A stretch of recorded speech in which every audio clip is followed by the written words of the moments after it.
shows that there are a lot of people that don't actually know the difference between Army and Marine. They just think, oh, soldier boy. They don't, a lot of people don't appreciate the difference between a soldier and a Marine. And Infographics put out a video showing the difference between Army and Marines. Army versus Marines. What's the difference? Let's take a look. Chaos has erupted in Iraq as a gang of bloodthirsty ISIS commandos attack the U.S. Embassy. Wielding assault rifles, improvised explosives, and lethal machetes, they lead a cunning assault that takes the guards by surprise and puts the diplomats and embassy staff inside, at risk of a terrible fate. But just when things start looking hopeless, salvation arrives. An elite 30-man platoon swoops in, routing the attackers and putting them down with some well-placed shots from their assault rifles, while another among their numbers lays down a hail of suppressing fire with his M240 Bravo. The day is saved by this crack team of U.S. military operatives. But all this raises one question: was that the Marines or the Army? You might have heard the terms Army and Marines used interchangeably in movies or on TV, but the Marines and the Army are two entirely different entities. Heck, they're not even in the same military branch. Whether you call them jarheads, devil dogs, or leathernecks, there's a lot more to the USMC than you probably know. So let's give our boys in scarlet and gold a Semper Fi or an Oorah and plenty of yummy crayons as we find out exactly what makes the United States Marines different from the regular old Army. Yeah, Gore,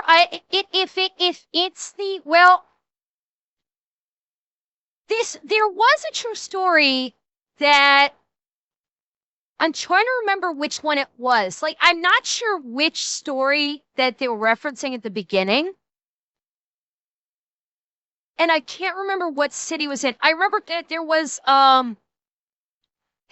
one situation about, no, this is something different though. It's something completely different. So never mind. I was thinking of a completely different engagement. Never mind. Let's move on. There are way more differences than you think. With over 1 million members serving in active duty, the U.S. has one of the largest militaries on the planet, divided into 6 distinct branches. There's the Army, the Navy, the Air Force, the Coast Guard, the Space Force, yes really, and of course the United States Marine Corps, or the USMC. Most of the time it's pretty easy to deduce the general function of each military branch from its name alone. The Air Force, for example, specializes in aerial warfare. Then there's the Navy, which wouldn't be out of place patrolling the seas in large, heavily armed ships. The Marines don't feel quite so obvious. From name alone, you might correctly assume they conduct missions at sea, but hold on, isn't that what the Navy is for? Yes, but that's because the Navy and the U.S. Marines often work hand in hand, with the Marines' primary job being conducting amphibious operations. Okay, hold up, Dor. Hold up. Don't give me that Coast Guard you trust. The Coast Guard is literally responsible for patrolling the naval borders of America, of the U.S., and they're also a search and rescue unit. Okay? Don't give me the you tried thing. They literally, they are doing their job. They're on the coastal waters. And yeah, it's the Coast Guard, if they fight, Coast Guard, it's a good thing. Yeah, it's a good thing that the Coast Guard is primarily doing search and rescue, because if the Coast Guard literally needs to do a full-on battle, it means that shit just went sideways for the country in the worst fucking way possible. Alright, the Coast Guard is literally the last line of defense when it comes to an enemy country reaching the U.S.'s borders by sea. So, yeah, you don't, the Coast Guard can fight if they need to, but you do not want to see it, because it means shit went absolutely fucking sideways. So, yeah. And they're ready to fuck shit up. Let's not mess around with it. They're ready to fuck shit up. But primarily, most people know the Coast Guard for search and rescue. That is primarily what most people know the Coast Guard for. So it's not a you tried, it's no, they do. And yes, you are correct, Rob. They also have been doing they do a lot of drug interdictions. Correct. So, yeah, don't do it. You try. The Coast Guard can kick ass. They absolutely can. Marines often work hand in hand, with the Marines' primary job being conducting amphibious operations, something no other branch of the U.S. military can do. The missions the U.S. Marines are sent on typically involve landing on a hostile piece of beachfront property and kicking the current proprietors out permanently. But you'll also find the Marines hundreds of miles inland doing the same job you'd expect the Army to do. Sounds confusing, right? Don't worry, when you break it down, it makes much more sense. The Army's purpose is acting in defense of the United States, typically by completing missions that take place primarily on land against hostile forces that have acted against the national security interests of the U.S. So the Marines are, in essence, the Army for the Navy. Or if you prefer to think of it like this, you can imagine them as a smaller and more pinpointed hybrid of both those branches, with the training and equipment to conduct missions on land or at sea. While Marines need to be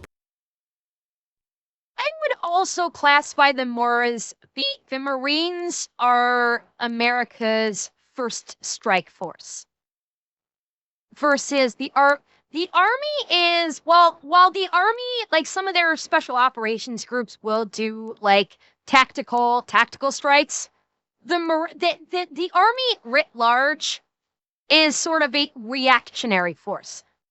The Army gets sent in when something has happened and the U.S. needs to send in the Army as in response. And in response, God, fuck, words are hard.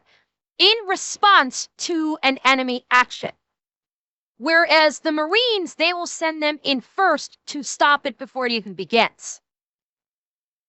No, Doc, you're misunderstanding. I'm not talking about doing it in expediency. I wasn't referring to expediency. I was referring to the Army is basically something happens and then the Army gets mobilized and then they move them in en masse. The Marines, however, they are the ones that go in and do first strike before the problem, hopefully before the problem can even manifest itself.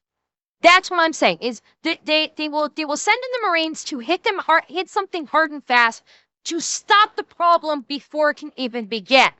In the event that a problem happens and to completion, then the Army might respond to get sent in to deal with it.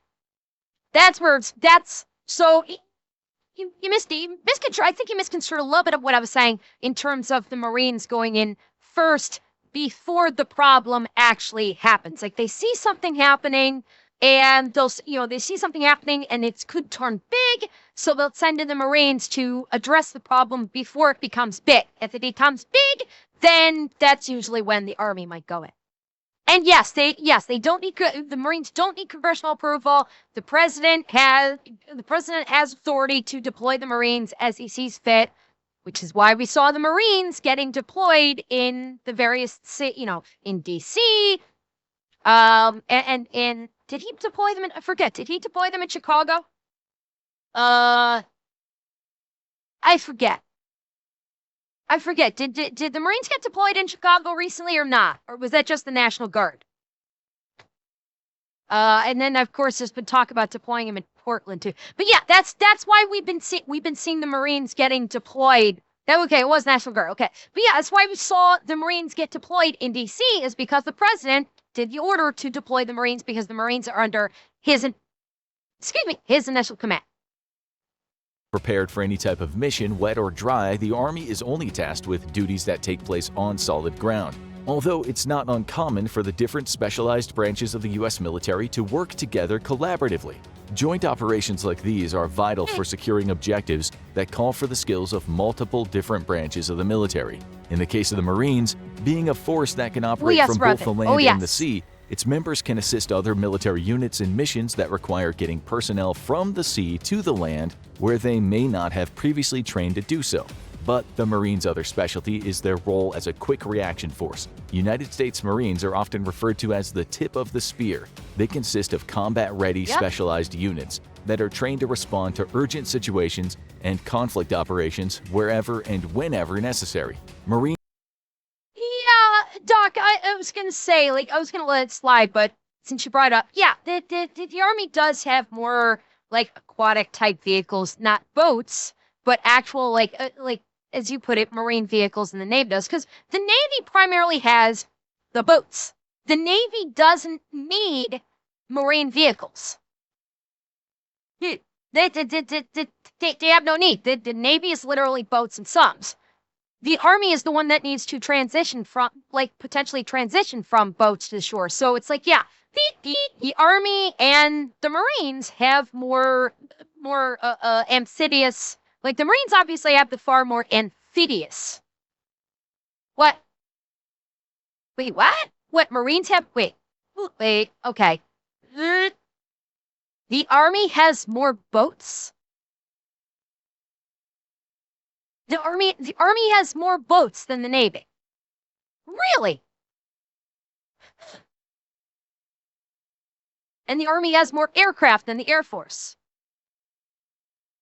So the Army just got fucking more. Yeah, basically, yeah, they hit the money jitsu.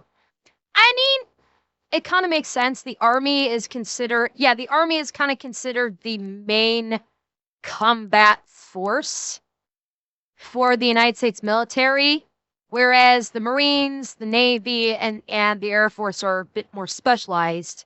Yeah, yeah, that's where I was going, Doc. Yeah, the Air Force, Marines, Navy, they're more specialized, whereas the Army kind of does have to do everything as well and is larger in number. So, yeah.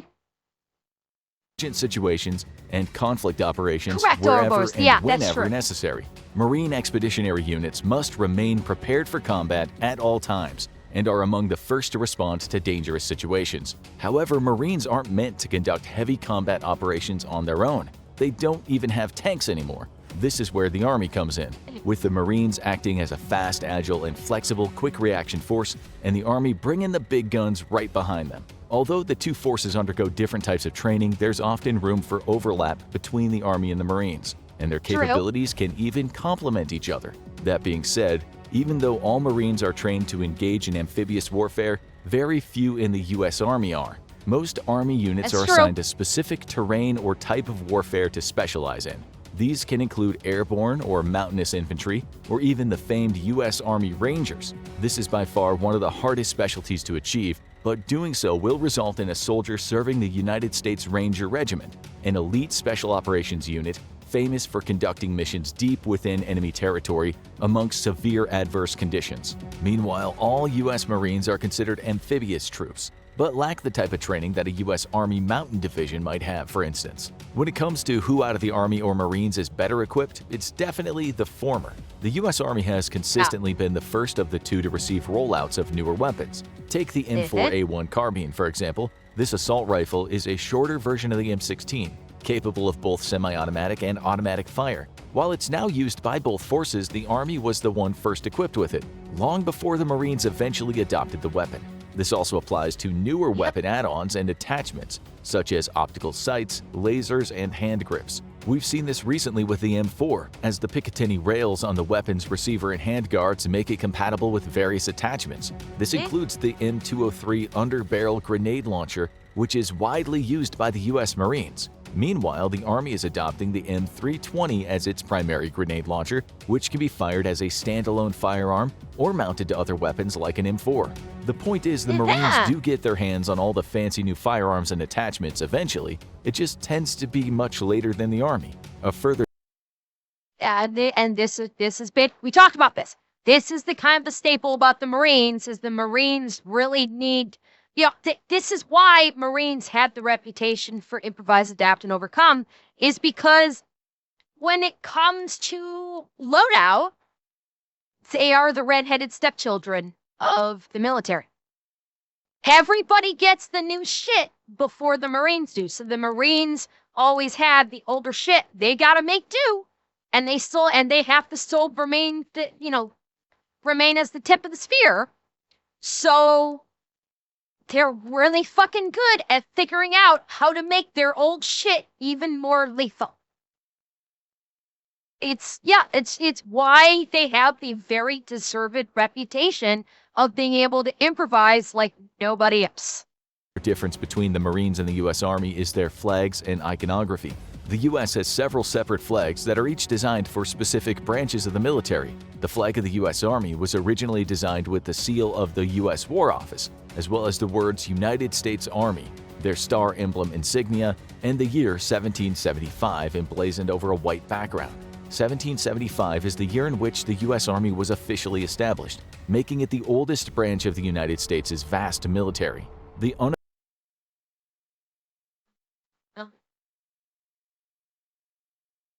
Hold up. Am I getting myself mixed up? I thought the Marines came before the Army. I thought that the Marines were established before the Army. Am I getting myself mixed up on... wait, am I thinking of something else? Not yeah, no, like, yeah, I'm not looking officially. Very much, I'm not talking about officially.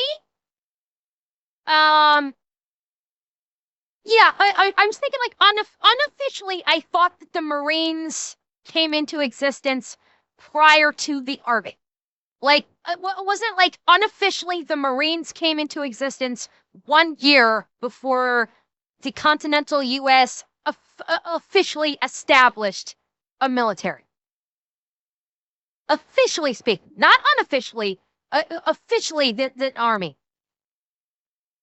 Yeah, that's what I thought. I thought that the whole thing of 1775 was the Marines and the Army itself was 1776 along with the Declaration of Independence. That's what I thought. That's why I'm like, am I remembering this correctly? The Marine, yeah, that's what I'm thinking of. Army was 74. Okay, so officially the Army was founded June 1775. Okay. Okay, so so technic. And again, I'm not referring to officially. I was not referring to officially. I was looking at unofficially. That's what I was thinking. Unofficially, I thought that the Marines had been like quote unquote established prior to the Army. Unofficially. Like they were officially deemed the Marines after the Army had been established. But unofficially. Anyway, I'm going in circles on this. Anyway, we'll continue on. I'm going around in fucking circles on this. That's where I was confused. The official motto of the U.S. Army is, "This we'll defend," and has been ever since they played a pivotal role in gaining independence for the U.S. during the Revolutionary War. The branch has an impressive service record, being involved in nearly every major armed conflict that the U.S. has been a part of, either domestically or overseas. This includes both world wars as well as the wars in Iraq and Afghanistan. Meanwhile, the flag representing the Marine Corps has changed numerous times over the years, largely due to it being a part of the U.S. Navy for so long before becoming its own distinct entity. In fact, the modern-day incarnation of the Marines flag did not see use until as recently as the 20th century. Their official insignia is the eagle, globe, and anchor, which are all present on the current iteration of the Marine Corps flag. First adopted in 1955, this flag features a globe intersected by an anchor with an eagle standing on top of the globe with its wings spread and a ribbon in its beak. The flag also bears the Latin phrase Semper Fidelis, the official motto of the United States Marines,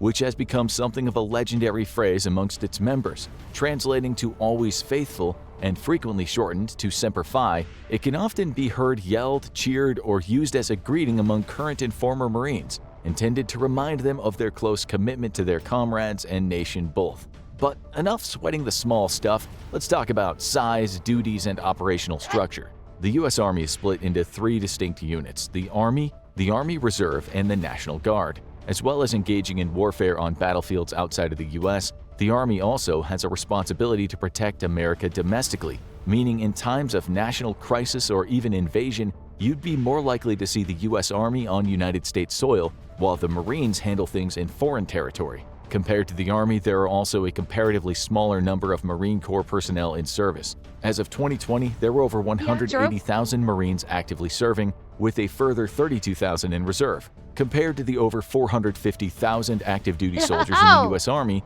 with 325,000 in reserve and almost 177,000 active personnel in the National Guard. These reserve forces operate in extremely similar manners across the Army and the Marine Corps. In the case of the Army Reserve, they provide additional troops and support to the regular Army, with many reservists serving in their spare time. For the Marines, their reserves are expected to be ready to leave civilian life and join their fellow Marines in combat assignments or assist in national emergencies should the need arise. Given that they're a smaller force that operates with fewer service members than the Army, it's no surprise that the Marines' main recruiting slogan is "the few and the proud," emphasizing that they only accept the highest caliber of troops. Engaging in operations on both land and sea, Marines can be found stationed at military bases on land and aboard warships. Marines are often tasked with protecting U.S. naval bases, as well as the Navy's warships and other areas of national interest that are located near coastlines. Members of the U.S. Marine Corps also have a particular responsibility that the Army does not have. They're charged with protecting United States embassies on foreign soil. Being the only part of the U.S. military with this duty, the Marine Corps has its own specific subgroup that deals with providing heightened levels of security required for guarding American embassies, the Marine Corps Embassy Security Group. Another key factor that differentiates the Marine Corps and the U.S. Army is their training programs. Basic training for new recruits in the U.S. Army is roughly 10 weeks long and is normally followed up by advanced individualized training, where soldiers are given additional training to prepare them for their future specialties we mentioned earlier, whether that be a specialty in certain environments and terrains or specific tactics. According to some, although certain members of the U.S. military will disagree on this, Marine boot camp is generally considered to be more mentally and physically challenging compared to the Army's basic training program and that of other U.S. military services. Lasting around 12 to 13 weeks, approximately 40,000 Marine hopefuls undergo this training every year. Beforehand, they have to be screened, have their overall health assessed, and must pass a fitness test in order to begin their training. Any recruits that fail the physical examination will go on to receive individual, personalized attention and additional training until they can pass and enter the Marine Corps. While these processes are similar in time frame, each training course differs based on the routes each prospective candidate decides to specialize in. In either case, both the Marines and the Army expect all those who enlist to complete their basic recruitment training before they're permitted to advance into specialization training. Where successful Army recruits go on to advanced individualized training schools after their basic training, Marine hopefuls are enrolled in military occupational specialty schools. Both the Marines and the Army also receive hold up. They're calling it something different, but it's kind of the same thing. Like, military occupational specialty, MOS, is their specific job in the Marines. AIT in the Army is the same fucking thing. AIT is, again, your specialty training for your MOS in the Army. It's like same thing, different terminology. Enrolled in military occupational specialty schools. Both the Marines and the Army also receive higher education training. Annapolis, Maryland is the home of the U.S. Naval Academy. This is a university dedicated to training both male and female officers, referred to as midshipmen, over the span of 4 years. Full tuition costs are sometimes even covered if a candidate enters active duty with the Marines directly after they graduate. Both the Navy and the Marines receive graduates from the Naval Academy, given that the Marines operate under the Navy. Meanwhile, over in Quantico, Virginia, you'll find the United States Marine Corps Officer Candidate School. This one is slightly different. Instead of offering a 4-year degree course, it provides potential candidates with either 2 6-week courses or the same thing condensed into one 10-week version. These are usually attended by those enrolled in commissioning programs aimed at college students and graduates who have previously completed degrees prior to enlisting with the Marines. Any midshipman who completes the program are entitled to receive a commission as a second lieutenant. This will often see them placed in command of a platoon consisting of 16 to 44 soldiers, including 2 or more rifle squads. Meanwhile, the Army has the United States Military Academy located in West Point, New York. Much like the U.S. Naval Academy, it provides Army recruits with a separate 4-year course one designed to prepare these students for active service following their graduation. Oops. Off the top of my head, it depends on what you're referencing. Because are you referencing like an MP canine handler? Are you referencing like a field combat MOS canine handler? Because I think there's multiple MOSs that utilize a canine for their job. So I don't believe there's one specific. I don't know if there's one specific one or not. Or as you're saying, it's 5812, but is that for every canine handler? I was always under the impression that within each MOS there's like a canine specialty. I thought the Marine Corps Military Working Dog Handler 5812. Okay, all right, fair enough. Fair enough.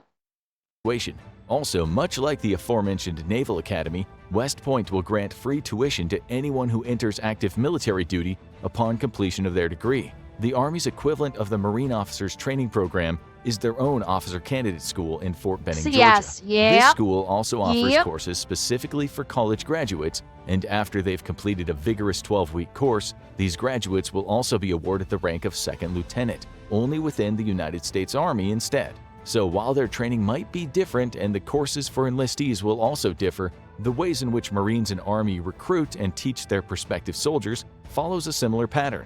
After all, if it ain't broke, don't fix it. Speaking of similarities between the two, the U.S. Army and Marine Corps also share many organizational elements when it comes to basic unit structure. A platoon normally consists of 3 to 4 small squads of between 25 to 50 troops and is usually commanded by a lieutenant. The Army and Marines both organize their soldiers into large companies, which are typically made up of 3 to 4 platoons. These are then further split into squads and then fire teams. Although these can vary depending on mission requirements, a typical fire team will consist of only 4 members, sometimes even fewer. Among these are an automatic rifleman, a grenadier, another rifleman, and a designated fire team leader. The role of the leader is to ensure that the other members of the fire team are operating as a cohesive unit, while the riflemen act as the primary asset for both the U.S. Marines and the Army. A typical Marine Corps rifle platoon contains 3 rifle squads. Each squad is led by a sergeant who has 3 fire teams under their command.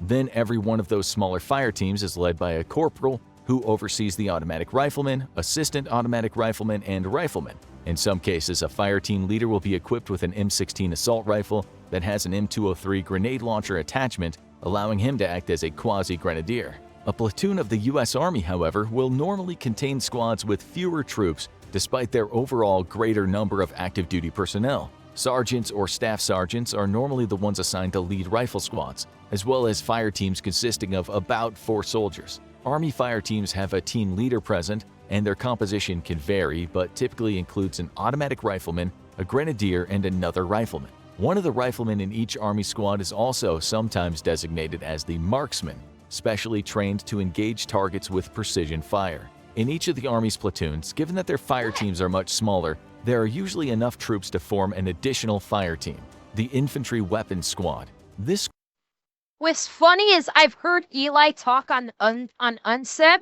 When they would get sent out with the javelins, they would usually, the first opportunity they had, they would just fire off the javelin and dump it. Or they would fire off the javelin as soon as they could because it was a hell of a lot easier carrying an empty javelin tube than one that was fully loaded. Yeah, like he said, like this fucker is heavy. So the first opportunity they had, when they went encounter the enemy, they just fire off that javelin. So then they're just left with the empty tube, which was much lighter in comparison. squad contains fire teams that are proficient in the use of the M240B machine gun and the Javelin missile system. The organization of these two military branches' troops is not perfectly identical. However, as an Army platoon will typically have a radio telephone operator and a medic on duty, by contrast, Marine platoons have a radio transmitter operator and a corpsman, although these troops essentially fulfill the same functions. The Marine Corps and the U.S. Army's platoons also operate under the orders of commanders who are in charge of entire companies and battalions. These commanding officers also have heavy weapons elements at their disposal, such as a mortar section. Naturally, neither the soldiers of the U.S. Army nor the Marines are made to occupy the same rank or position for the entire duration of their active service. The specialization options that are offered to both can extend well into their military careers, should troops seek to progress and further develop their skills. For example, one of the more challenging options that the U.S. Army soldiers can pursue is airborne qualification, which requires the soldiers to undergo a 3-week course in parachuting. This also applies to soldiers who wish to join the aforementioned Rangers. Although success isn't guaranteed here, the elite unit of the Army, and mainstay of plenty of action movies and Call of Duty games, is so prestigious that they require members to graduate from a specific Ranger school or be selected by the Ranger Assessment and Selection Program, or should a soldier also be trained as a sniper by being selected for and graduating from a specialized sniper school. There are also additional specialization options for U.S. Marines who are looking to advance in their military career. Marines can compete to become scout snipers, who, as you can imagine, provide accurate long-range fire support for infantrymen on the ground. Then there's the Reconnaissance Marines and Force Recon Marines. These subdivisions are designed to track down enemy forces. Why didn't they bring up the recon units for the Army? Army's got recon units. They've got the scouts. Why not? Yeah, why not bring up the, like, he's talking about the Marines for reconnaissance and force recon. Army's got the Cap Scout. They do the same thing that the reconnaissance Marines do. They are recon units. Why no love for the Cap Scout? Huh? Oh, Doc, bite your tongue. We saw Nick's video about the Cav Scout, okay? They're not the same as Force Recon, Raven Knight. That's why I didn't say the same thing as Force Recon, but I said they're the same as the Reconnaissance Marines. Not Force Recon. Force Recon is different, but the Reconnaissance Marines are basically are linked to the Cav Scouts.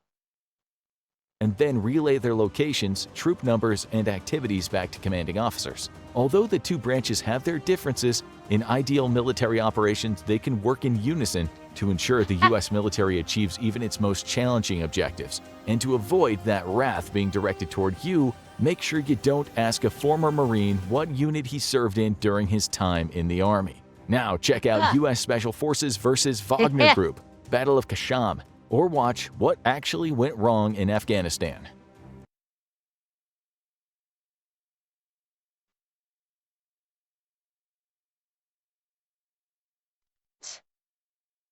There is our difference between the Army and the Marines.